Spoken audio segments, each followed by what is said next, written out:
Students, कैसे हैं आप सब। चलिए इस वीडियो में हम लेकर आ गए हैं एसएसटी 2024 पेपर सॉल्यूशन का थर्ड पार्ट। और समय गवाते हुए ना शुरू कर देते हैं। तो क्वेश्चन नंबर है आपका 22 है, what do you think that solar energy has a bright future in India, explain. आप ऐसा क्यों सोचते हैं कि भारत में सौर ऊर्जा का भविष्य उज्जवल है, स्पष्ट कीजिए। देखिए, solar energy has a bright future in India due to its evident sunlight. यानी कि यहाँ पर क्या होती है, हमारे पास में एविडेंट सनलाइट है, यानी कि पर्याप्त मात्रा में धूप देखने को मिल जाती है। With most region receive 300 sunny days annually. यानी कि ऐसे बहुत सारे रीजन्स हैं, ऐसे बहुत सारे क्षेत्र हैं जहाँ पर साल भर में एनुअली 300 दिन का हमें धूप वाला जो दिन है वो देखने को मिल जाते हैं। As a renewable and sustainable energy sources, ये कैसा है, एक रिन्यूएबल है और सस्टेनेबल है, मतलब कि कंटिन्यूसली चलने वाला एक सोर्स है। रिन्यूएबल जिसको हम दोबारा रिन्यू कर सकते हैं, ऐसा हमारा सोर्स है ये। It aligns with Indians commitment to reducing carbon emission under global climate agreement. तो इंडिया ने जो इसका कमिटमेंट किया है वो क्या है आपका, ग्लोबल क्लाइमेट एग्रीमेंट के तहत, कि कार्बन जो है का एमिशन कम से कम किया जाए। यानी कि अगर हम सोलर को जो हमारे प्रोजेक्ट है उसको बढ़ाएंगे तो हमारा जो कार्बन एमिशन है, यानी कि जो हम किसी भी कोयले को जलाकर या फिर किसी ऐसे न्यूक्लियर एटम को जलाकर बिजली बनाते हैं जिससे कि कोयला क्या कहते हैं, कार्बन की मात्रा इन्वायरमेंट में प्रोड्यूस होती है, तो उसको हटाकर हम सोलर का यूज कर सकते हैं। ठीक है, इस एग्रीमेंट के तहत हम क्लाइमेट एग्रीमेंट के तहत, ग्लोबल क्लाइमेट एग्रीमेंट के तहत कार्बन इमिशन को कम से कम करने की कोशिश कर रहे हैं। Government initiative like the nation government initiative like the national solar missions and subsidy increase solar adoption. Government ने क्या क्या है, कुछ अपनी क्या कहते हैं स्कीम्स लॉन्च की हैं, जैसे national solar mission.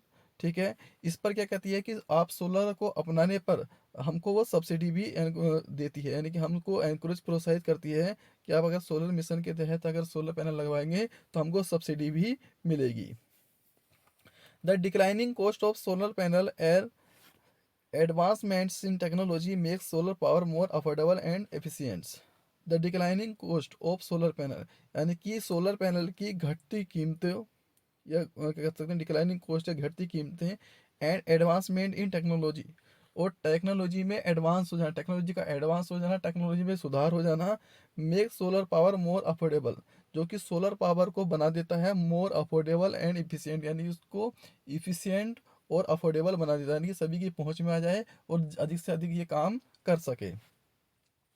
Further more, India's energy demand is rapidly growing due to urbanisation and industrialisation. जो भी हो, इंडिया की जो एनर्जी डिमांड है वो तेजी से बढ़ रही है ड्यू टू अर्बनाइजेशन, यानी कि शहरीकरण होने से, एंड इंडस्ट्रियलाइजेशन और औद्योगिकरण होने से, यानी कि शहर जो है वो बढ़ रहे हैं और इंडस्ट्रियाँ भी बढ़ रही है, जिसके कारण हमारे पास में एनर्जी की डिमांड भी बढ़ रही है लगातार। Making solar a viable solution to meet this demand sustainably.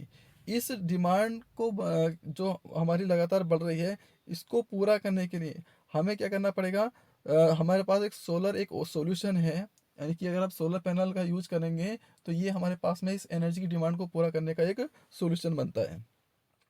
The push for solar pass rooftop system, हम क्या कर सकते हैं, सोलर पार्क बना सकते हैं, रूफ टॉप सिस्टम बना सकते हैं, छत पर लगवा सकते हैं, and rural electrification further support solar energy potential to revolutionise India energy landscape. यानी कि जो ग्रामीण क्षेत्र है जहाँ पर इलेक्ट्रिसिफिकेशन नहीं हो पाता है, यानी कि जो बिजली है, इलेक्ट्रिसिटी है वो नहीं है, तो वहाँ पर एक सोलर जी जो है वो सपोर्ट कर सकती है, potential to revolutionise India energy landscape. India को ऊर्जा की एक धरती बनाने में, एक लैंडस्केप बनाने में, इसका एक रिवोल्यूशन तैयार करने में सोलर एनर्जी सपोर्ट कर सकती है। तो सोलर एनर्जी एक अच्छा विकल्प है, जिससे कार्बन एमिशन भी कम होता है और साथ में हम फ्री ऑफ कॉस्ट या फिर रिड्यूस ऑफ कॉस्ट इलेक्ट्रिसिटी ले सकते हैं, क्योंकि टेक्नोलॉजी में लगातार भी इम्प्रूवमेंट होता रहता है, जिस कारण इसकी कॉस्ट भी कम हो जाती है और इसकी इफिशियंसी भी बढ़ जाती है। ये इसका आपका हिंदी वर्जन है। भारत में सौर ऊर्जा का भविष्य उज्जवल है क्योंकि यहाँ प्रचुर मात्रा में धूप उपलब्ध है और अधिकांश क्षेत्रों में सालाना 300 धूप वाले दिन हो जाते हैं। एक नवीकरणीय और सतत ऊर्जा स्रोत होने के नाते भारत की वैश्विक जलवायु समझौते के तहत कार्बन उत्सर्जन को कम करने की प्रतिबद्धता के अनुरूप है। यानी जैसे अभी बताया गया था कि कुछ जो समझौते हैं, कुछ एग्रीमेंट्स है जिसके तहत कार्बन उत्सर्जन कम से कम करना है, इसके लिए सोलर का यूज करना ही होगा। सरकार की योजनाएं जैसे राष्ट्रीय सौर मिशन और सब्सिडी सौर ऊर्जा को अपनाने के लिए प्रोत्साहित करती हैं। सोलर पैनलों की घटती कीमतें और तकनीकी प्रगति से अधिक सुलभ और कुशल बना रही हैं। शहरीकरण औद्योगिकरण के कारण भारत की ऊर्जा मांग तेजी से बढ़ रही है, जिससे सौर ऊर्जा स्थायी रूप से पूरा कर सकती है।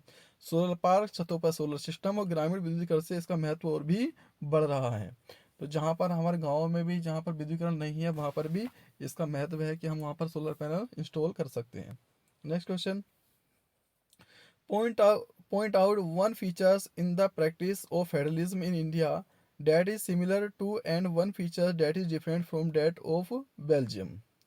Point out one feature in the practice of federalism in India, यानी कि एक फीचर्स हमको बताना है इंडिया में फेडरलिज्म का, डेट इज जो कि सिमिलर हो किससे, बेल्जियम से, और एक फीचर ऐसा बताना जो डिफरेंट हो बेल्जियम से। तो हमें कंपेयर करनी है यानी कि सिमिलरिटी और डिफरेंसेस इंडिया और बेल्जियम में, ठीक है, उनके फेडरल सिस्टम को लेकर, फेडरलिज्म को लेकर।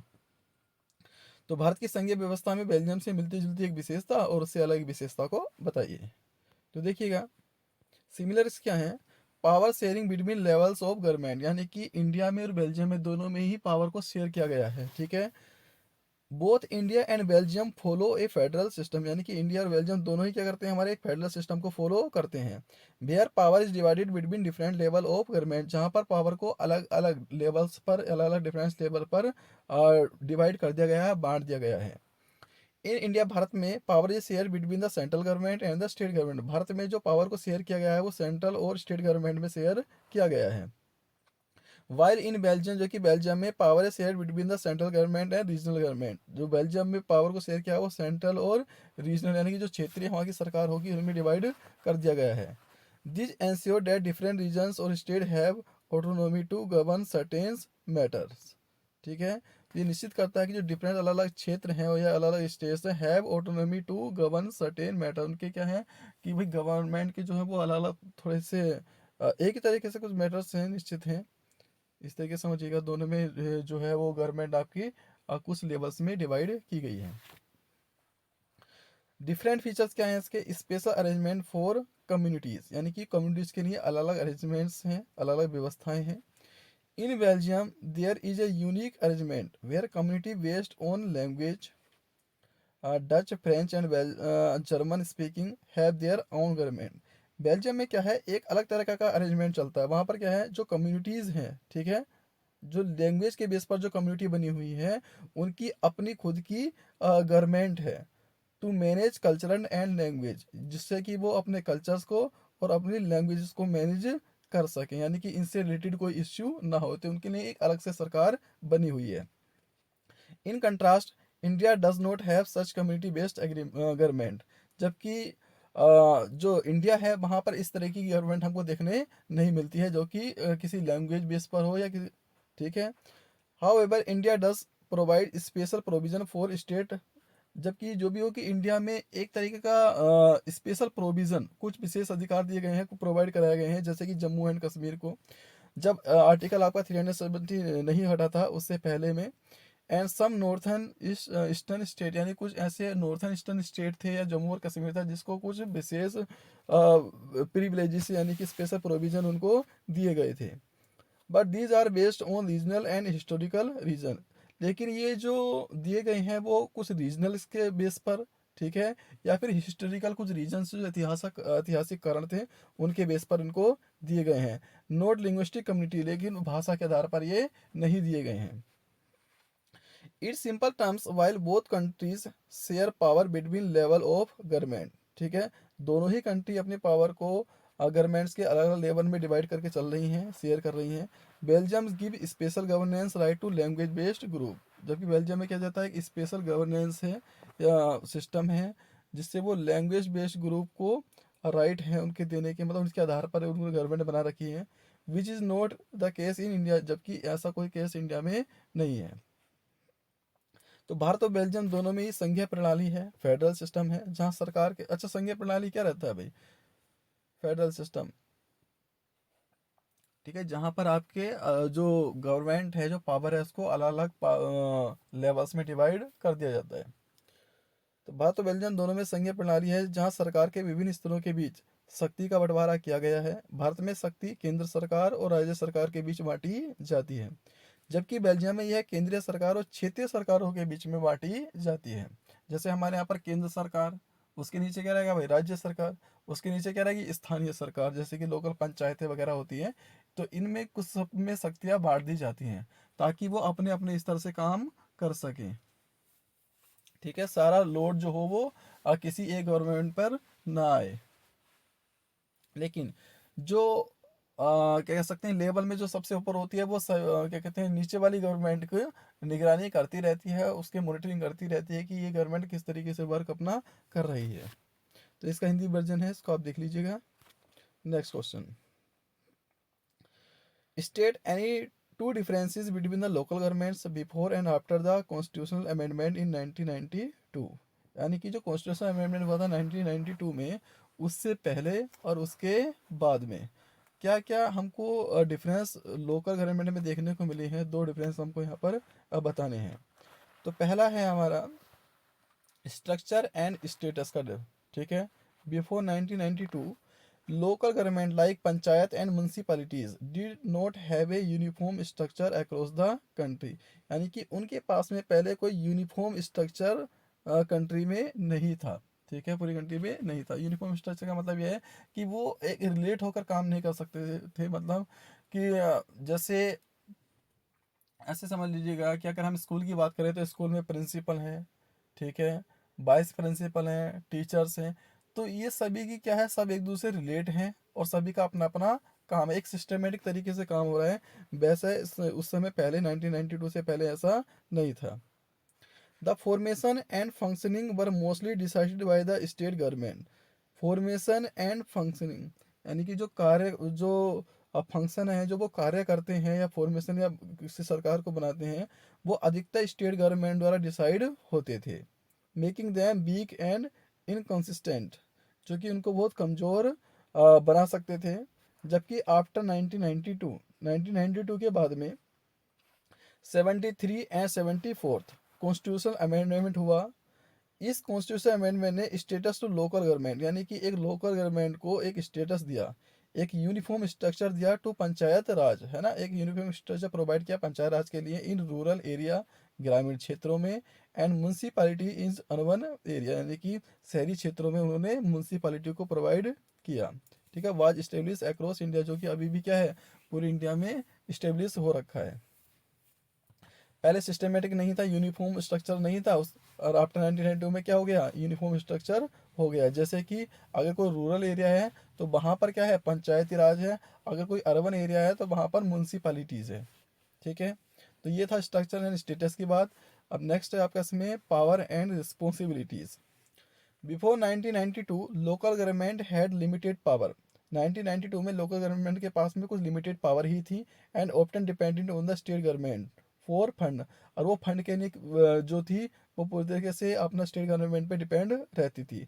साथ में अथॉरिटी के लिए भी स्टेट गवर्नमेंट पे ही डिपेंड रहती थी, और साथ में डिसीजन मेकिंग के लिए भी उसी पर ही डिपेंड रहती थी।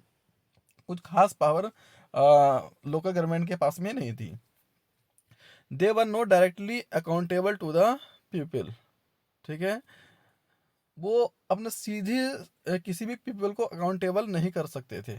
ठीक है, अकाउंटेबल नहीं कर सकते, यानी कि जो जो लोग थे उनके प्रति वो डायरेक्टली जवाबदेही कह सकते हैं उनको नहीं थे। After 1992 local government were given more powers. 1992 के बाद में जो लोकल गवर्नमेंट थी उसको कुछ ज़्यादा पावर मिलनी शुरू हुई और ज़्यादा ही रिस्पॉन्सिबिलिटी मिलनी शुरू हो गई थी। Specific subjects were listed under the 11th and 12th schedules of the constitution.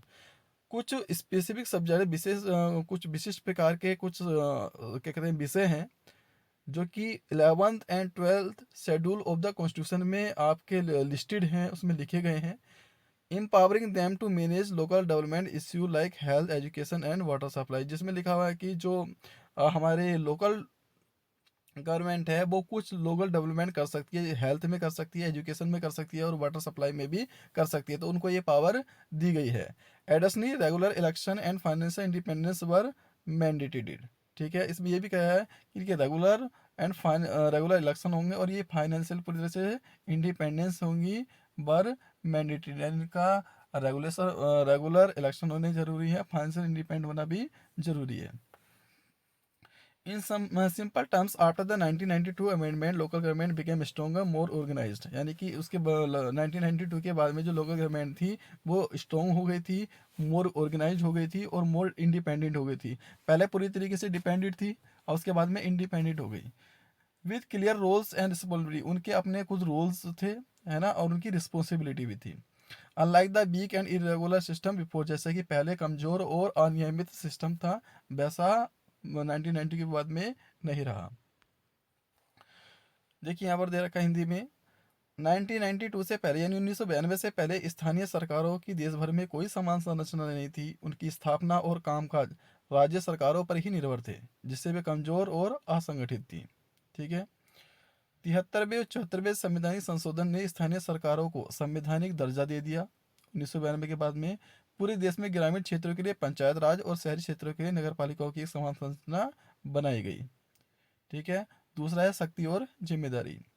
1992 से पहले स्थानीय सरकारों के पास में सीमित शक्तियां थीं, मतलब ज़्यादा वो काम नहीं कर सकती। वे निर्णय लेने, धन और अधिकारों के लिए राज्य सरकारों पर ही निर्भर थी। वे सीधे जनता के प्रति जवाबदेही भी नहीं थी, यानी क्योंकि उनके पास में शक्ति नहीं थी तो जवाबदेही भी नहीं थी, यानी कि जब शक्ति नहीं है तो क्या काम करेंगे वो। जबकि 1992 के बाद में 1992 के बाद में स्थानीय सरकारों को अधिक शक्तियां और जिम्मेदारियां दी गई। संविधान के 11वें और 12वें अनुसूचियों में विशिष्ट विषयों को सूचीबद्ध किया गया और मतलब ऐसे विषय दिए गए जिस पर लोकल गवर्नमेंट भी कुछ अपनी डिसीजन ले सकती है। ऐसे कुछ सब्जेक्ट को इसमें लिस्टेड किया गया, जैसे स्वास्थ्य, शिक्षा, जल आपूर्ति, जिनका प्रबंधन स्थानीय सरकारें कर सकती हैं। इसके अलावा नियमित चुनाव और वित्तीय स्वतंत्रता को भी अनिवार्य कर दिया गया है। नेक्स्ट क्वेश्चन है आपका, what is the status of women's representation in India legislative bodies, explain. Bharat की विधायिकाओं में महिलाओं की के प्रतिनिधित्व की स्थिति क्या है, ये हमको समझानी है।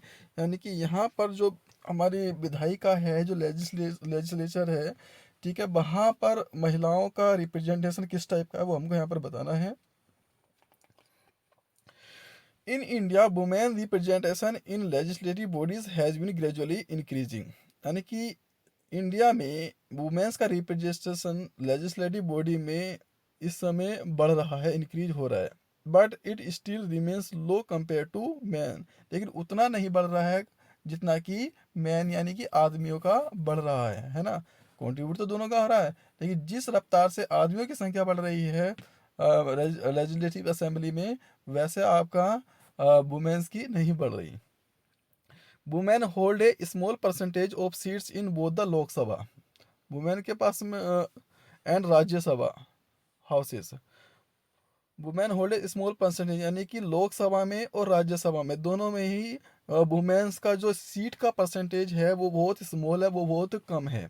As of now only around 40% of Lok Sabha seats and about 11% of Rajya Sabha seats are occupied by women. यानी कि 14% लोकसभा में सीटें हैं महिलाओं की इस समय और 11% राज्यसभा में है ना, जो कि जिस पर वुमेन इस समय रिप्रेजेंट है। The Women's Reservation Bill, which aims to reserve 33% of seats in Parliament and State Legislative Assembly for women, has been a topic of debate for many years. The Women's Reservation Bill एक bill है, एक विधेयक है, women reservation bill, जिसका जो AIIMS है वो है कि पार्लियामेंट में 33% सीट्स रिजर्व होनी चाहिए वुमेन्स के लिए। ठीक है, एंड स्टेट लेजिस्लेटिव असेंबली में। ये जो टॉपिक है, ये टॉपिक आपका मैनी ईयर से, कई सालों से डिबेट बना हुआ आ रहा है, इस पर केवल बहस ही चल रही है।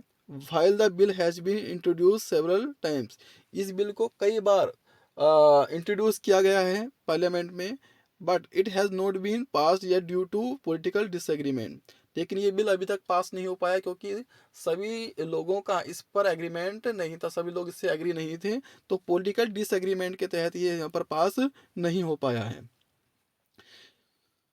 In simple terms, adult women in India have made significant progress in politics. ठीक है। वुमेन्स इन इंडिया, यानी कि इंडिया में जो वुमेन्स हैं वो अपना एक पॉलिटिक्स में एक सिग्निफिकेंट प्रोग्रेस को दिखा सकती हैं। Their representation in legislative body still limited, इस समय जो रिप्रेजेंटेशन है लेजिस्लेटिव बॉडी में वो थोड़ा लिमिटेड है ना, सीमित है। And there is a need for stronger policies, उसको बढ़ाने के लिए हमको कोई एक स्ट्रोंगर पॉलिसी, एक मजबूत नीति चाहिए। एंड एक्शन चाहिए to ensure more equal participant, जिसके कारण सभी लोगों की जो पार्टिसिपेशन है, भागीदारी है, वो इक्वल हो जाए। ठीक है। नेक्स्ट क्वेश्चन ये आपका हिंदी में है। भारत में महिलाओं का प्रतिनिधित्व विधानमंडलों में धीरे धीरे बढ़ रहा है, लेकिन यह पुरुषों की तुलना में अभी भी कम है। महिलाएं लोकसभा और राज्यसभा दोनों में छोटे प्रतिशत में ही सीटें रखी हैं। वर्तमान में लोकसभा में लगभग 14% है और राज्यसभा में लगभग 11% सीटें महिलाओं के पास में है इस समय। तो ये स्थिति है महिलाओं की।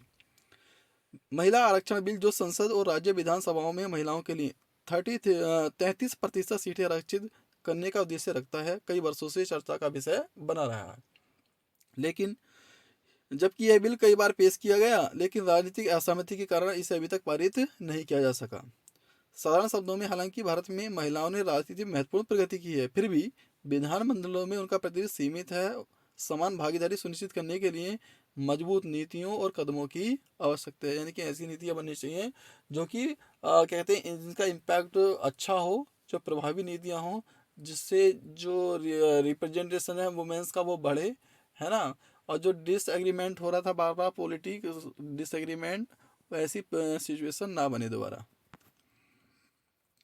नेक्स्ट क्वेश्चन है, what is the basic idea behind the self help group for the poor, explain in your own words. गरीबों के लिए स्वयं सहायता समूह के संगठनों के पीछे मूल विचार क्या हैं, अपने शब्दों में व्याख्या कीजिए। देखिए क्या होते हैं। The basic idea behind self help group is to empower the poor by providing them with the opportunity to came together, save money and access credit.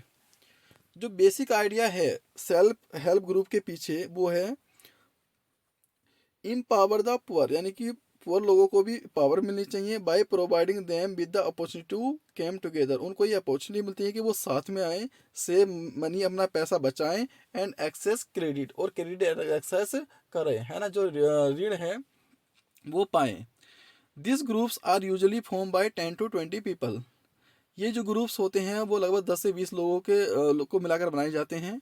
ऑप्टन women भी हो सकती हैं, from the same community who have similar financial rate needs, sorry, ठीक है, from the same community. ये किससे कौन से लोग बनाते हैं, जो सेम कम्युनिटी से बिलोंग करते हो, जिनकी फाइनेंशियल नीड सेम होनी चाहिए, यानी सिमिलर होनी चाहिए, जिनकी जो आर्थिक ज़रूरतें हैं वो एक समान होनी चाहिए। The members contribute small amount of money regularly to create a collective saving fund। जो मेंबर्स होते हैं वो अपना एक स्मॉल अमाउंट, एक छोटी मात्रा पैसों की रेगुलरली क्या कहते हैं कलेक्ट करते हैं, है ना, जिससे हमारा कलेक्टिव सेविंग फंड बनता है। मतलब जितने भी लोग उस कमेटी, जैसे बोलते हैं ना ये कमेटी बना रहे हैं, तो उसमें क्या करेंगे भाई, ये कुछ लोग इकट्ठा होकर जिनकी ज़रूरतें एक जैसी हैं, ठीक है, जो तो वो अपना कुछ कुछ मात्रा पैसा अपना एक जगह पर जमा कर देते हैं, उसी को हम बोल रहे हैं collective saving fund. This fund is use to provide loan to group members for personal और business need at lower interest rates. ये जो फंड होता है ना, जो हमारा इकट्ठा हो गया है, सेविंग फंड इकट्ठा हो गया है, इस फंड का यूज हम पर्सनली या बिजनेस पर्पस के रूप, है ना, अगर हमें पर्सनली यूज करना है या फिर बिजनेस के लिए हमको नीड है, तो हम ग्रुप मेंबर से इस पैसे को एज अ लोन, यानी कि प्रोवाइड लोन के फॉर्म में ले सकते हैं एट लोअर इंटरेस्ट रेट। ठीक है। The fund is use to provide loan, इस फंड का यूज किस में करा जाता है, लोन को प्रोवाइड करने में किया जाता है। इस फंड का यूज लोन को प्रोवाइड करने में किया जाता है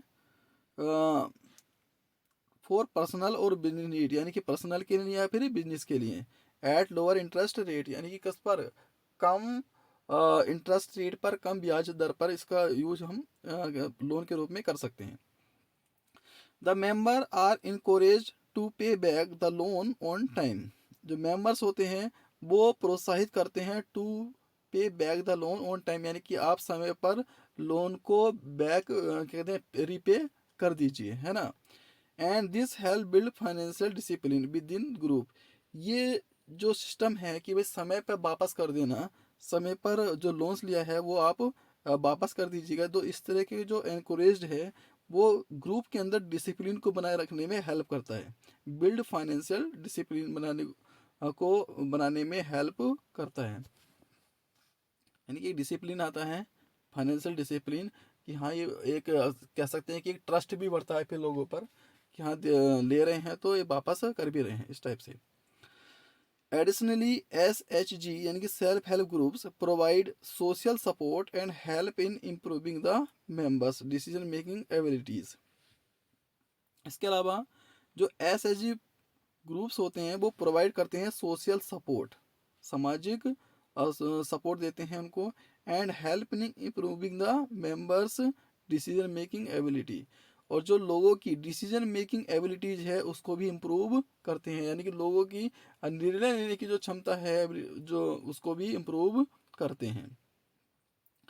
SHG are a way for the poor to work together, यह एक तरीका है जो गरीब लोग हैं उनको साथ में काम करने का, pool resource and support each other in improving there financial situation, resource का यूज करने का और एक दूसरे को सपोर्ट करने का, जिससे वो अपनी फाइनेंशियल सिचुएशन को इम्प्रूव कर सकें। It also help them gain better access to government schemes and services, fostering self-reliance and communities development. It also help, और ये भी सहायता करते हैं, then gain better access to government scheme, की वो अच्छे से गवर्नमेंट की स्कीम जो सर्विस है उनको गेन कर सकें। फास्टरिंग सेल्फ रिलायंस यानी कि आत्मनिर्भर बन सकें, एंड कम्युनिटी डेवलपमेंट, और अपने समुदाय का डेवलपमेंट कर सकें। स्वयं सहायता समूह का मूल विचार यह है कि गरीबों को एक साथ आने, पैसे बचाने और क्रेडिट प्राप्त करने का अवसर प्रदान करके उन्हें सशक्त बनाया जाए। ठीक है, ये समूह आमतौर पर 10-20 लोगों द्वारा बनाए जाते हैं जो कि एक समुदाय के होते हैं या जिनकी वित्तीय जरूरतें समान होती हैं। सदस्य नियमित रूप से छोटी छोटी राशि जमा करते हैं जिसे एक सामूहिक बचत कोष बनता है। ठीक है, वो लोग इकट्ठा होकर एक बना देते हैं।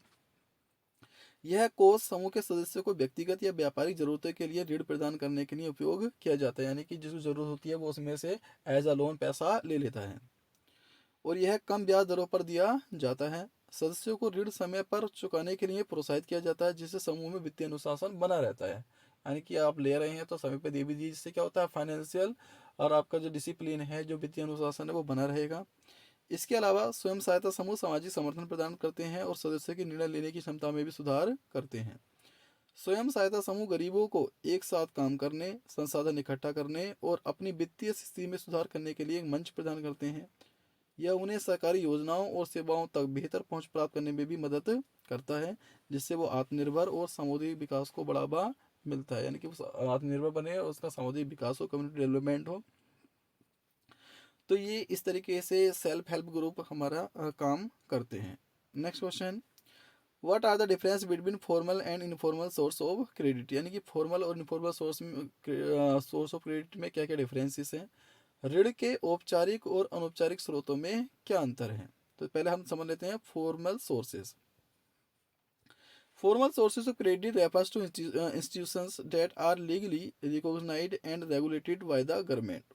Formal source of credit refer to institution, ये वे इंस्टीट्यूशन हैं जो कि लीगली होते हैं, लीगली रिकॉग्नाइज होती हैं, यानी इनकी संवैधानिक पहचान होती है, and regulated by the government, और ये सरकार द्वारा रेगुलेट किए जाते हैं, जैसे कि बैंक हो गया, फाइनेंशियल इंस्टीट्यूशंस हो गए, या फिर कोऑपरेटिव्स हो गए, ये सभी जो हैं वो आपके फॉर्मल सोर्सेज हैं। These sources offer loans eight lower interest rate, ये सोर्सेज क्या कहते हैं, हमें लोन देते हैं एट लोअर इंटरेस्ट, यानी कि कम ब्याज दर पर हमको लोन प्रोवाइड करते हैं, and provide a structure process for boring and repayment, और साथ में क्या करते हैं, हमको बोरिंग के लिए या फिर रीपेमेंट के लिए, यानी कि उधार लेने के लिए या उसको चुकाने के लिए एक स्ट्रक्चर प्रोसेस हमको देते हैं। ठीक है, एक स्ट्रक्चरल प्रोसेस हमको देते हैं पूरा, कि भाई कैसे कैसे एक मतलब एक सिस्टमेटिक तरीके से हमको लोन प्रोवाइड किया जाता है इनके द्वारा। This often require proper documents, इसके लिए हम क्या कहते हैं, रिक्वायरमेंट होती है प्रॉपर डॉक्यूमेंटेशन की, एक गुड क्रेडिट हिस्ट्री, आपकी हिस्ट्री कैसी होनी चाहिए, क्रेडिट हिस्ट्री अच्छी होनी चाहिए कि आपने समय समय पर पैसा दिया है अगर आपने लोन लिया है तो। And collateral,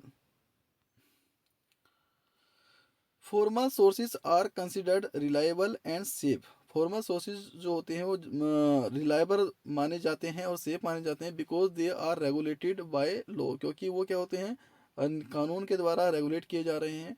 date protect both the lender and borrower, जो कि दोनों को ही, जो लेंडर है यानी कि जो लोन दे रहा है और जो लोन ले रहा है, दोनों की यानी कर्जदार के लिए भी और कर्जदाता के लिए भी, दोनों के लिए ही एक प्रोटेक्शन प्रोवाइड करते हैं फॉर्मल सोर्सेस, है ना।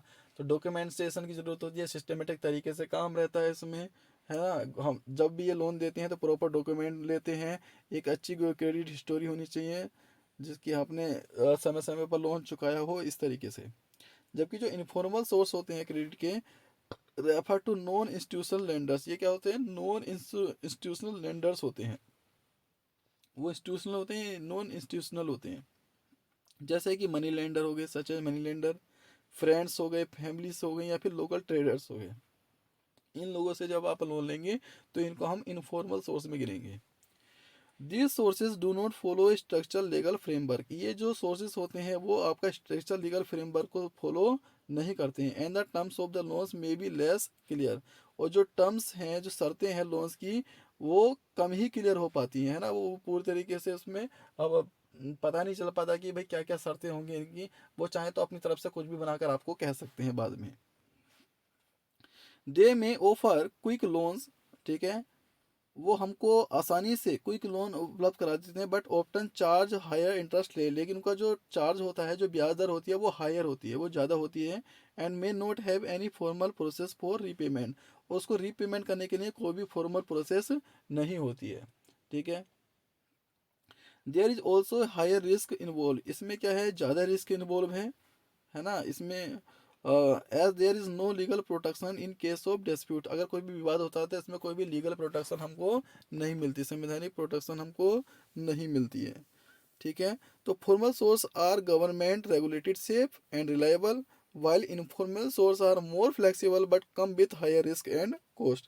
यानी कि अगर आपको आसानी से लोन चाहिए तो आप इनफॉर्मल सोर्स को ले सकते हैं, लेकिन वो रिस्की रहता है और आपको थोड़ा, क्या कहते हैं, डॉक्यूमेंट्स आपके पास में नहीं है तो आप इनफॉर्मल से लेते हैं। डॉक्यूमेंट अगर आपके पूरे तो आप फॉर्मल जो सोर्सेस है वहाँ से लोन अपना ले सकते हैं। ये इसका हिंदी वर्जन है, आप देख लीजिएगा कि औपचारिक क्रेडिट स्रोत उन संस्थाओं को कहते हैं जो कानूनी रूप से मान्यता प्राप्त और सरकारी नियंत्रण में होती हैं, जैसे बैंक, वित्तीय संस्थाएं और सहकारी समितियां। ये स्रोत कम ब्याज दरों पर ऋण प्रदान करते हैं और उधारी और चुकौती के लिए एक व्यवस्थित प्रक्रिया प्रदान करते हैं, यानी कि उधार देने और चुकाने के में भी एक इनकी एक व्यवस्थित प्रक्रिया होती है। इनसे ऋण प्राप्त करने के लिए उचित दस्तावेज, यानी कि आपको डॉक्यूमेंटेशन चाहिए, अच्छा क्रेडिट इतिहास और संपत्ति गिरवी रखने की आवश्यकता हो सकती है ना। मतलब ये प्रूफ के रूप में आपसे कुछ ना कुछ मांगेंगे, ठीक है, ताकि आप उसको अगर पे ना कर पाए तो वो उस चीज़ से अपना वसूल सकते हैं। औपचारिक स्रोतों को सुरक्षित और विश्वसनीय माना जाता है क्योंकि ये कानूनी द्वारा नियंत्रित होते हैं, जो उधारकर्ता और उधारकर्ता दोनों को ही सुरक्षा प्रदान करते हैं। जबकि गैर औपचारिक क्रेडिट स्रोत उन गैर संस्थागत उधारकर्ताओं को कहते हैं, जैसे धन उधार देने वाले मित्र हो सकते हैं, परिवार हो सकते हैं, कोई स्थानीय व्यापारी हो सकते हैं। ये स्रोत एक संगठित कानूनी ढांचे का पालन नहीं करते हैं और ऋण की शर्तें स्पष्ट नहीं हो सकती, हमें पता नहीं चलता कि इनकी क्या क्या कंडीशन हो सकती हैं। ये त्वरित ऋण प्रदान कर सकते हैं, ये तुरंत ऋण तो दे देते हैं, लेकिन उनकी जो ब्याज दर होती है वो ज़्यादा होती है और भुगतान की कोई निश्चित प्रक्रिया नहीं होती, जब चाहे तब आपसे वो मांग सकते हैं।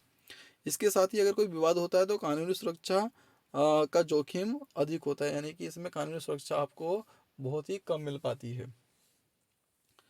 औपचारिक स्रोत सरकारी नियंत्रण वाले, सुरक्षित और विश्वसनीय होते हैं, जबकि गैर औपचारिक स्रोत अधिक लचीले लेकिन इनमें उच्च जोखिम और लागत होती है। अब है next question, the impact of globalisation has not be uniform, explain this statement. वैश्वीकरण का प्रभाव एक समान नहीं है, इस कथन की व्याख्या कीजिए। The impact of globalisation has not be uniform because it affect different countries. इसका यूनिफॉर्म इम्पैक्ट नहीं है ग्लोबलाइजेशन का, क्योंकि इट अफेक्ट डिफरेंट कंट्री, ये प्रभावित करता है अलग अलग देशों को, रीजन्स, क्षेत्रों को। एंड पीपल इन वेरियस वे, और लोगों को इन वेरियस यानी कि अलग अलग तरीकों से ये इफेक्ट करता है। While globalisation has lead to economic growth, जबकि ग्लोबलाइजेशन जो होता है वो बढ़ा देता है इकोनॉमिक ग्रोथ को, टेक्नोलॉजी एडवांसमेंट को, एंड इंक्रीज ट्रेड यानी कि व्यापार को बढ़ा देता है। Its benefits and challenges are not experience equally, इसके जो बेनिफिट्स हैं या फिर इनकी जो चैलेंजेस हैं वो आपके इक्वली नहीं है ना, वो एक्सपीरियंस इक्वली यानी कि हर जगह पर एक समान नहीं है, कहीं पर बेनिफिट्स ज़्यादा होंगे तो कहीं पर इसके चैलेंजेस ज़्यादा होंगे। तो हम देख लेते हैं अलग अलग कंट्री में, जैसे डेवलप्ड जो कंट्री है उनमें क्या होता है, globalisation has often resulted in increased wealth, globalisation में क्या कर देता है, वेल्थ को इंक्रीज कर देता है, संपत्ति को बढ़ा देता है। बेटर जॉब अपॉर्चुनिटी, जो जॉब अपॉर्चुनिटी है वो क्या कहते हैं हमको ज़्यादा देता है। And improve access to global market and technology, और क्या करता है, जो ग्लोबल मार्केट्स हैं या टेक्नोलॉजी है उनके एक्सेस को इम्प्रूव करता है ना, उन जो हमारा पहुंच है ग्लोबल मार्केट तक या टेक्नोलॉजी तक उसको इम्प्रूव कर देता, बढ़ा देता है। दिस कंट्री है बेटर इंफ्रास्ट्रक्चर, इन कंट्रियों के पास में एक अच्छा इंफ्रास्ट्रक्चर होता है and resource to take advantage of global trade, और अच्छे इनके पास में रिसोर्स होते हैं, संसाधन होते हैं जिससे भी ग्लोबल ट्रेड का पूरा एडवांटेज ये लोग उठा सकते हैं। तो डेवलप कंट्री के लिए तो ठीक ही है ना, क्यों, क्योंकि भैया वेल्थ सब वेल्थ इंक्रीज हो रही है, बेटर जॉब अपॉर्चुनिटी मिल रही है हमको, साथ में जो ग्लोबल मार्केट है या टेक्नोलॉजी है उसको वो उसमें भी इम्प्रूवमेंट हो रही है, साथ में इनका जो इंफ्रास्ट्रक्चर होता है बहुत अच्छा होता है ना, और ये रिसोर्सेज का जम के फ़ायदा उठा सकते हैं। जो कि डेवलपिंग कंट्रीज होते हैं, globalisation had broad mixed result, यहाँ पर ग्लोबलाइजेशन का हमको एक मिक्स रिजल्ट देखने को मिल जाता है। सम कंट्री, कुछ कंट्रियों में है बेनिफिटेड फ्रॉम फॉरेन इन्वेस्टमेंट, कुछ कंट्रियों में क्या होता है फॉरेन इन्वेस्टमेंट से यानी कि विदेशी निवेश से बेनिफिट होता है। एक्सेस टू न्यू टेक्नोलॉजी, नई टेक्नोलॉजी को एक्सेस क्या कहते हैं पहुंच आती है, एक्सेस कर सकते हैं हम नई टेक्नोलॉजी का। एंड जॉब क्रिएशन, और जॉब क्या कहते हैं, कह सकते हैं जॉब क्रिएशन मतलब कि जॉब के अवसर मिलते हैं हमको। Other have struggle with issue like poor working condition, जबकि जो दूसरी है वहाँ पर हमको स्ट्रगल करना पड़ेगा issue like poor working condition, यहाँ की वहाँ के जो काम करने की कंडीशन होगी बहुत ख़राब हो सकती है, लो वेजेस मजदूरी बहुत कम हो सकती है। एंड इंक्रीज इनइक्वालिटी, और वहाँ पर जो असमानता है वो बढ़ सकती हैं। Rural area in this countries often experience limited benefits, जो रूरल एरिया होते हैं इन कंट्रीज़ के वहाँ पर हमको केवल लिमिटेड बेनिफिट्स ही देखने को मिलते हैं। तो डेवलपिंग कंट्री में मिक्स है, कहीं किसी कंट्री में आपको क्या कहते हैं बेनिफिट भी मिलेगा और किसी कंट्री में आपको बेनिफिट नहीं मिलेगा, ठीक है। सम कंट्री में तो फॉरेन इन्वेस्टमेंट से बेनिफिट मिल रहा है, नई टेक्नोलॉजी मिल रही है, जॉब बन के आ रही है नई नई, है ना, जबकि कुछ कंट्रीज़ में हमको स्ट्रगल करना पड़ रहा है क्योंकि वहाँ की कंडीशन जो है वो बहुत ख़राब है, लो वेजेस है यानी कि मजदूरी बहुत कम है, इनइक्वलिटी फैली हुई है वहाँ पर, ठीक है, जैसे कि रूरल एरिया में जहाँ पर बेनिफिट्स लिमिटेड हैं। Additionally local cultures can be negatively affected as global products and idea dominate leading to cultural homogenizations। इसके अलावा जो लोकल कल्चर्स है कैन बी निगेटिवली अफेक्टेड, वो एक नकारात्मक से अफेक्ट होते हैं एज ए ग्लोबल प्रोडक्ट से, and ideas dominates leading to cultural homogenizations. इससे क्या होता है कि जो कल्चरल होमिजिनेशंस है ना, वो लीड होता है, वो बढ़ जाता है, ठीक है। लोकल कल्चर जो है उस पर ज़्यादा इतना प्रभाव नहीं पड़ता है, मतलब ये कह सकते हैं कि जो हमारी डेवलप कंट्री है ना वहाँ का कल्चर ज़्यादा अडोप्ट किया जाता है, जो आपकी डेवलपिंग कंट्री है वो डेवलप कंट्री के कल्चर को अडोप्ट करती हैं, ठीक है, उनकी वेशभूषा उनके पहनावे तौर तरीकों को अपनाना शुरू कर देती हैं। In simple terms, while globalization has created opportunity for some, others face challenges and inequalities, showing that the effects are not the same everywhere। तो यही जो ग्लोबलाइजेशन है जो कहीं पर अपॉर्चुनिटी दे रही है, कहीं पर चैलेंजेस दे रही है, इनइक्वालिटी दे रही है, यही दिखाती है कि सभी जगह पर इसके प्रभाव एक जैसे नहीं है, सेम नहीं है।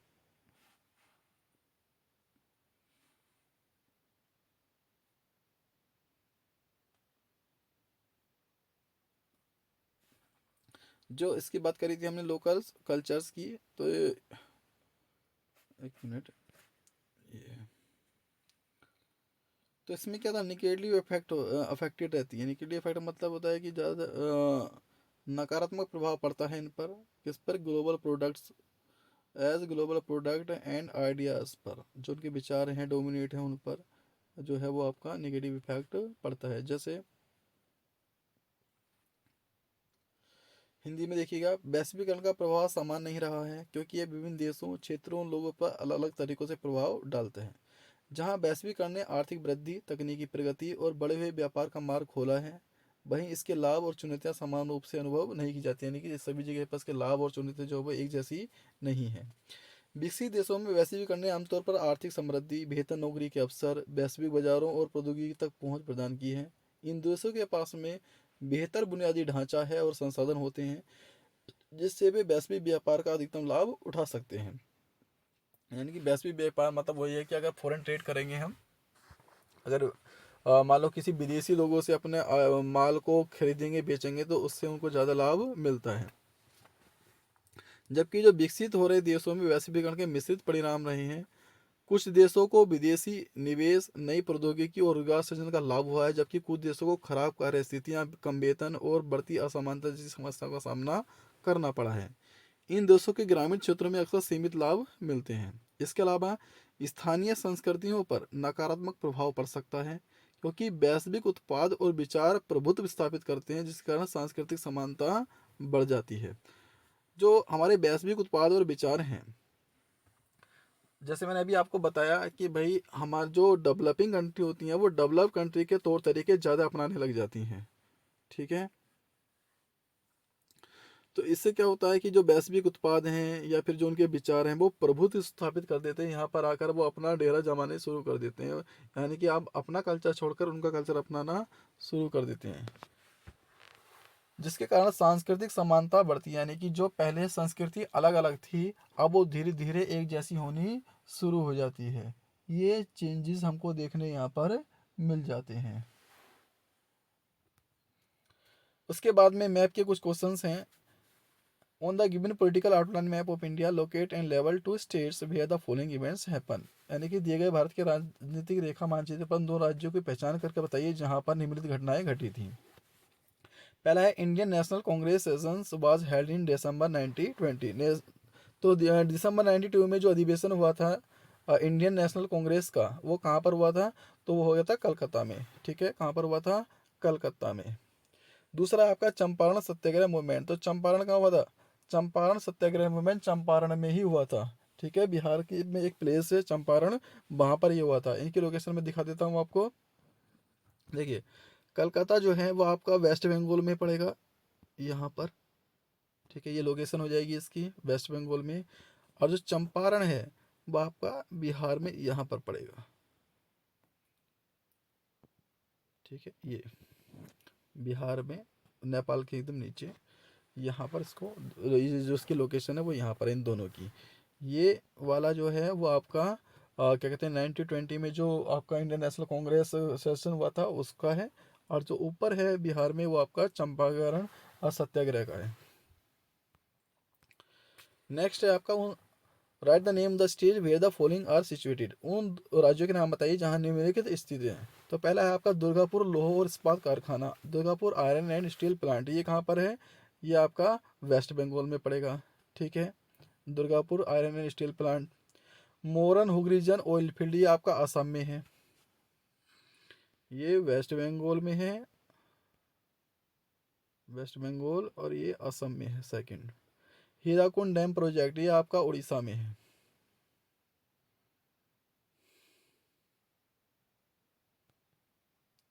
या उड़ीसा डी लगा देते हैं, उड़ीसा। नेक्स्ट आपका तूतीकोरिन सी पोर्ट, तूतीकोरिन सी पोर्ट तमिलनाडु में है, तमिलनाडु। तो हम इनको एक बार दिखा देते हैं कहाँ पर था। तो पहला था आपका Durgapur steel and iron plant, वो यहाँ पर मिल जाएगा आपको वेस्ट बंगाल के अंदर, दुर्गापुर। ठीक है, सेकंड था इसमें एक बार चेक कर ले सेकंड, मोरन हुगरीजन ऑयल फील्ड। तो मोरन हुगरीजन ऑयल फील्ड आपका असम में है, यह मोरन हुगरीजन ऑयल फील्ड यहाँ पर पड़ेगा। ये दुर्गापुर हो गया यहाँ वेस्ट बंगाल में। ठीक है, दो हो चुके हैं। थर्ड क्या था इसमें? थर्ड हमारा तूतीकोरिन, एक तूतीकोरिन था इसके अंदर, तो वही तमिलनाडु में यहाँ पर नीचे साइड में मिल जाएगा तूतीकोरिन। ठीक है, 3 हो गए। और इसमें था आपका एक हीराकुंड डैम प्रोजेक्ट, तो वो यहाँ पर हमको उड़ीसा में देखने मिल जाता है। ठीक है, महानदी पर। तो ये 4 लोकेशन है, इनको हम अलग अलग जो उसके साइन होते हैं वहाँ से इंडिकेट कर लेंगे। ठीक है, जो उनके साइंस दिए होंगे तो साइन से करेंगे। अगर सेवर नाम लिखने के लिए कहा गया तो हम वहाँ पर कोई भी नेम उस स्टेट का नेम लिख देंगे। ठीक है, आज की क्लास आपको कैसी लगी? और यही 2024 का जो हमारा एग्ज़ाम पेपर था उसका सॉल्यूशन कंप्लीट हो गया है। अगर आपको ये अच्छी लगी है तो चैनल को सब्सक्राइब कीजिए, लाइक कीजिए वीडियो को, ताकि हमको और भी ज़्यादा एक तरीके से प्रोत्साहन मिले, ताकि हम नेक्स्ट वीडियो भी बना सकें। तब तक के लिए हम जय हिंद एंड थैंक यू।